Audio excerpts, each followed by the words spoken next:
बिस्मिल्लाहिर्रहमानिर्रहीम। Dear students, अस्सलामु अलैकुम। बिस्मिल्लाह फ़िज़िक्स यूट्यूब चैनल में आप सबको खुशामदीद। आज का हमारा टॉपिक जो है वो एमीटर के मुतल्लिक है, conversion of galvanometer into ammeter.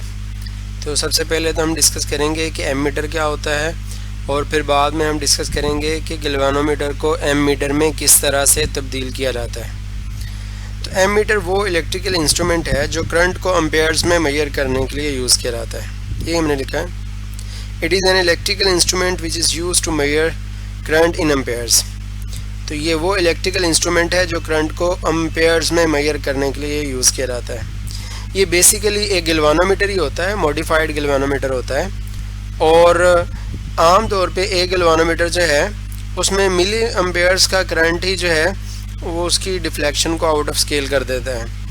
तो इसलिए galvanometer small value of current की जस्ट डिटेक्शन के लिए यूज़ किया जाता है। तो मेजरमेंट के लिए हम इसको मॉडिफाइड करके इसको हम कन्वर्ट करते हैं एमीटर के अंदर। तो गैल्वेनोमीटर को एमीटर में कन्वर्ट करने से पहले थोड़ा सा मैं आपको ये बताता चलूँ, गैल्वेनोमीटर की वो कॉइल जो मैग्नेटिक फील्ड के अंदर मूव करती है उस कॉइल की रेजिस्टेंस को हम RG कहते हैं, रेजिस्टेंस ऑफ गैल्वेनोमीटर। और जो है गैल्वेनोमीटर को एमीटर में कन्वर्ट करने के लिए उसके साथ एक लो वैल्यू की बाईपास या शंट रेजिस्टेंस पैरेलल में लगाई जाती है। ये आपने याद रखना है कि जब भी गैल्वेनोमीटर को एमीटर में तब्दील किया जाता है तो उसके साथ जो रेजिस्टेंस अटैच की जाती है, शंट रेजिस्टेंस, वो पैरेलल में अटैच की जाती है लो वैल्यू की, ताकि ज़्यादा करंट उसमें से पास कर सके। तो हमने यहाँ पर यही कहा, suppose we have a galvanometer whose meter movement coil has resistance RG। First करें हमारे पास एक गैल्वेनोमीटर है जिसकी कॉइल की रेजिस्टेंस RG है, and which gives full scale deflection when current IG is pass through it.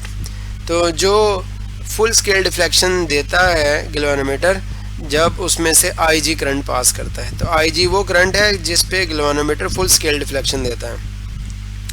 According to Ohm's law V is equal to IR, galvanometer के across में जो वोल्टेज है उसको VG से लिखेंगे, उसमें से गुजरने वाले करंट को IG से, और गैल्वेनोमीटर की रेजिस्टेंस को RG से हम लिखेंगे ओम्स लॉ के तहत। अब कन्वर्ट करने के लिए यहाँ पर जैसे कि मैं अभी पहले बता चुका हूँ, to convert a galvanometer into an ammeter which can measure maximum current I, a very small resistance RS is connected in parallel with it। तो एक गैल्वेनोमीटर को एमीटर में तब्दील करने के लिए एक बहुत थोड़ी सी रेजिस्टेंस, शंट रेजिस्टेंस, इसके साथ पैरेलल में लगाई जाती है। और ये जो करंट I है, ये I इस करंट एम्पेयर मीटर की रेंज है कि कितने एम्पेयर का हम एम्पेयर मीटर बनाना चाहते हैं कि वो मैक्सिमम कितना करंट मेजर कर सके। अच्छा, अब इसमें ये देखें, ये एक गैल्वेनोमीटर है और इस गैल्वेनोमीटर की रेजिस्टेंस RG है। हम इस गैल्वेनोमीटर को एमीटर में तब्दील करना चाहते हैं। तो हमने क्या किया, इस गैल्वेनोमीटर के साथ एक शंट रेजिस्टेंस, लो वैल्यू की रेजिस्टेंस इसके साथ पैरेलल में लगा दी। देखें ये RG और RS दोनों पैरेलल में हैं। अच्छा, टोटल करंट इधर से आ रहा था I।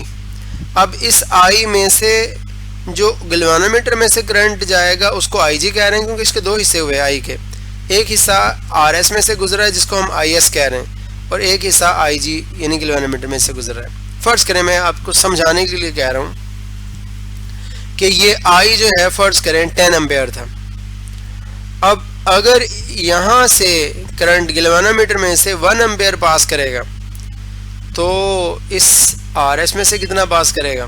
डेफिनेटली 9 एम्पेयर पास करेगा। हमने कैसे मेजर किया? 10 में से ये ऊपर जो जा रहा है उसको माइनस कर दिया।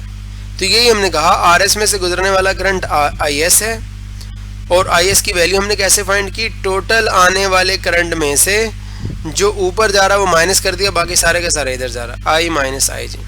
फर्ज करें ये 10 है, ये 1 एम्पेयर ऊपर जा रहा है तो यहाँ से 9 एम्पेयर जाएगा। कैसे? 10 में से ये 1 माइनस कर देंगे, बाकी सारा इधर से पास करेगा। तो ये हमने कहा I में से हमने IG को माइनस कर दिया। इधर से करंट I आ रहा था, जो इधर गया वो कितना होगा?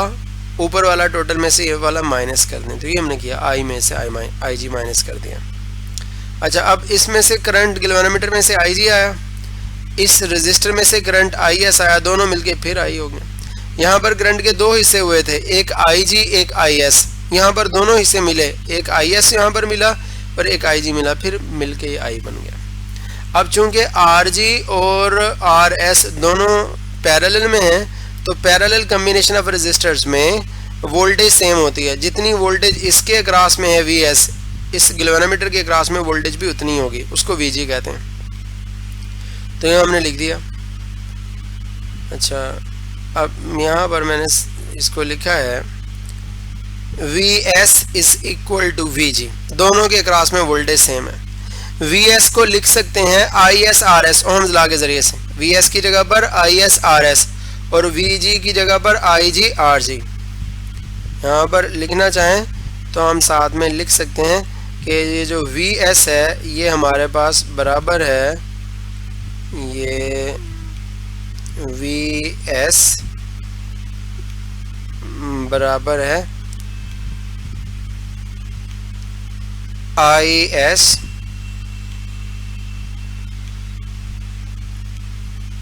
Into R S.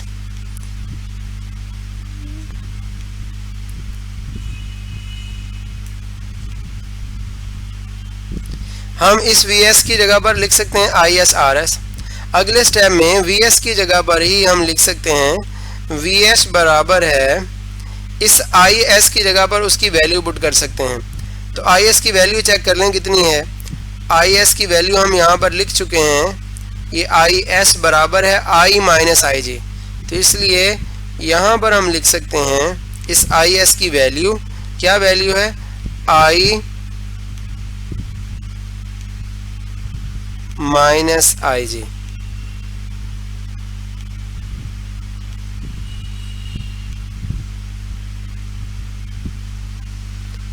ये आई माइनस आई जी आ गया और इसके साथ इधर साथ में ये आर एस था वो वैसे का वैसे लिख दें।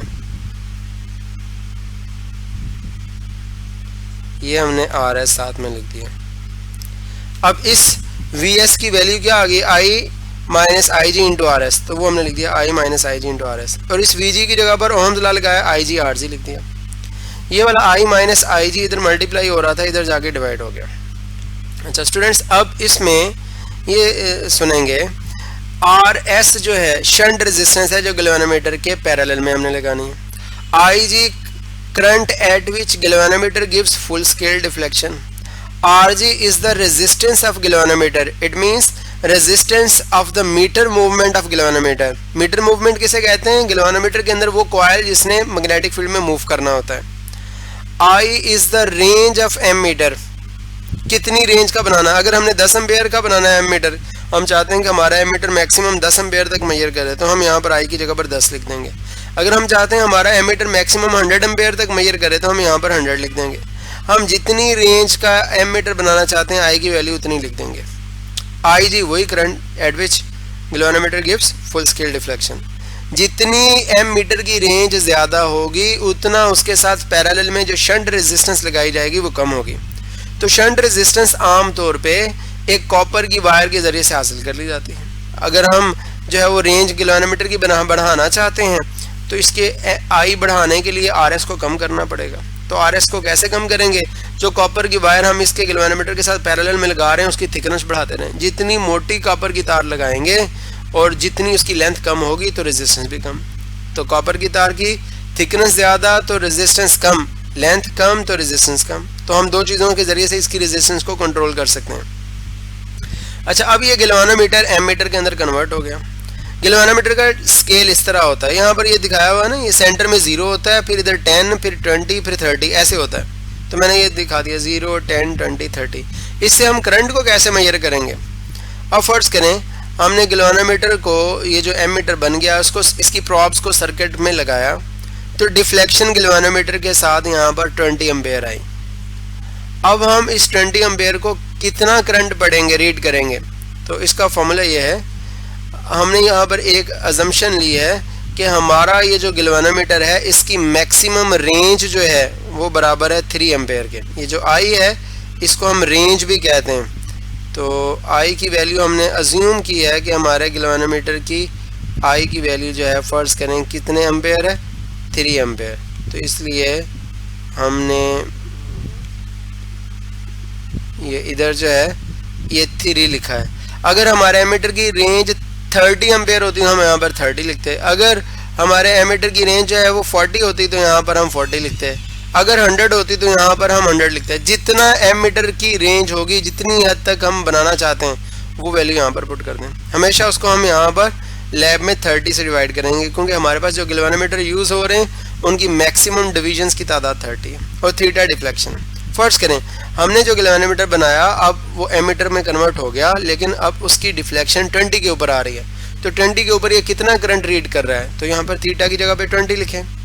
थीटा की वैल्यू इस वक्त कितनी है, ये इसको हम थीटा बोलते हैं। तो थीटा की वैल्यू हमारे पास है 20, तो हम लिखेंगे यहाँ पर 20 के 0 से ये 0 कट गया, 3 से ये 3 कट गया। करंट हमारे पास कितने एम्पेयर आएगा इस कंडीशन में, ये 2 एम्पेयर आ जाएगा। तो हम कहेंगे कि जब नीडल जो है वो 20 के ऊपर होगी तो करंट की मेजरमेंट 2 एम्पेयर मानी जाएगी।